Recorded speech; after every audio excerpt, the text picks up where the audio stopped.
आज आपके एग्जाम्स का रिजल्ट आने वाला है ना। पता चला मुझे। संगीत, अगर आप मुझे अपना रोल नंबर बता देंगी तो मैं अभी चेक कर लूंगी।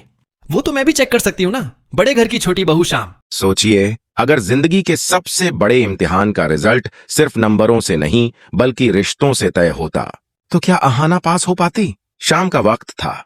बड़े हवेली के बरामदे में हल्की ठंडी हवा चल रही थी और सबकी नजरें बस एक ही चीज पर टिकी थीं, अहाना के रिजल्ट पर। आज अहाना का एग्जाम रिजल्ट आने वाला था, लेकिन असली परीक्षा उसकी पढ़ाई की नहीं बल्कि उसकी किस्मत की थी। दुर्गा देवी ने जैसे ही कहा, अहाना रिजल्ट आ गया क्या, तो पूरा घर सन्न हो गया।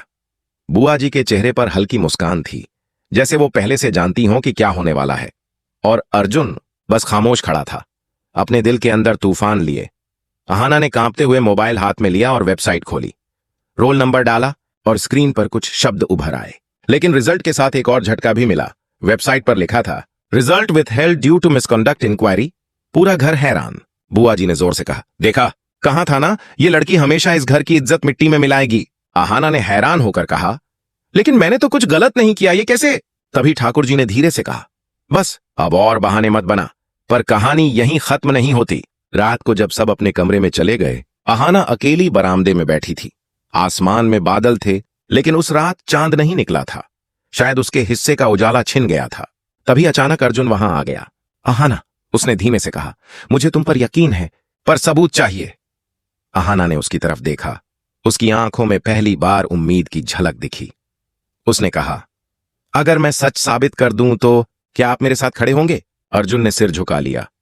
अगर तुम्हारा सच सामने आया तो मैं दुनिया से लड़ जाऊंगा। सुबह होते ही अहाना कॉलेज पहुंची। वहां उसने अपनी क्लास टीचर से मिलने की कोशिश की, लेकिन गार्ड ने रोक दिया। मैडम छुट्टी पर हैं। अहाना निराश होकर वापस लौटने लगी। तभी पीछे से एक आवाज आई, आपको रिजल्ट रोकने वाला ईमेल किसने भेजा, ये जानना है ना? अहाना ने पलटकर देखा। सामने एक लड़का खड़ा था जो उसी कॉलेज में कंप्यूटर लैब असिस्टेंट था। उसका नाम था राघव। राघव ने धीरे से कहा, उस दिन जब आपका रिजल्ट सिस्टम में अपलोड हो रहा था, किसी ने आपका डेटा एडिट किया था। मैं सीसीटीवी फुटेज निकाल सकता हूं। अहाना के दिल की धड़कनें तेज हो गईं। वो बोली, कृपया मेरी मदद करो। शाम तक राघव ने फुटेज दिखाया। स्क्रीन पर साफ दिख रहा था कि बुआ जी का आदमी गोपाल लैब में घुसा था और कुछ टाइप कर रहा था। अहाना ने मोबाइल से वो वीडियो रिकॉर्ड कर लिया। अब उसे पता था कि बुआ जी ने यह सब रचाया था, लेकिन इस बार वह सिर्फ सबूत नहीं चाहती थी, बल्कि सबक भी देना चाहती थी। रात को घर में पूजा रखी गई थी। पूरा परिवार हॉल में मौजूद था। बुआ जी सबके सामने घमंड से बोली, अहाना ने आज भी हमें शर्मिंदा किया है, उसका रिजल्ट रद्द हुआ है। सभी लोग हैरान थे। तभी अहाना आगे बढ़ी और बोली, माँ जी, सच्चाई सुने बिना फैसला मत लीजिए। उसने टीवी से मोबाइल जोड़ा और वीडियो चला दिया। स्क्रीन पर साफ दिखा, बुआ जी का आदमी सिस्टम में कुछ बदल रहा है। फिर एक और वीडियो जिसमें वह खुद बुआ जी से पैसे लेते हुए दिखा। पूरा घर सन्न रह गया। दुर्गा देवी का चेहरा सफेद पड़ गया। अर्जुन ने एक झटके में बुआ जी की ओर देखा। आपने ये किया? बुआ जी बुदबुदाई। मैंने तो बस, लेकिन इससे पहले कि वह कुछ कहती, दुर्गा देवी गरज उठी, बस अब और नहीं। अहाना के चेहरे पर सुकून था। उसने कहा, आज का असली रिजल्ट यही है, कौन पास हुआ और कौन फेल। लेकिन अचानक बुआ जी की आंखों में कुछ अजीब सा था। वह बोली, तूने मुझे बेइज्जत किया। अहाना, इसका बदला मैं जरूर लूंगी। वह कमरे से बाहर चली गई और उसके चेहरे पर एक खतरनाक मुस्कान थी। अगले दिन हवेली में एक और झटका लगा। ठाकुर जी बेहोश पड़े मिले। डॉक्टर ने कहा, शायद कुछ गलत खा लिया गया। सभी लोग डर गए और शक की निगाहें फिर अहाना की तरफ मुड़ गईं। दुर्गा देवी ने गुस्से से कहा, तूने फिर कुछ किया है क्या? अहाना ने रोते हुए कहा, नहीं माँ जी, मैं क्यों करूंगी ऐसा। लेकिन इस बार सबूत उसके खिलाफ था, क्योंकि डॉक्टर ने बताया, ठाकुर जी की दवा में नशे का अंश मिला है और दवा की बोतल अहाना के कमरे से मिली। पूरा घर फिर टूट गया। अर्जुन का चेहरा फीका पड़ गया।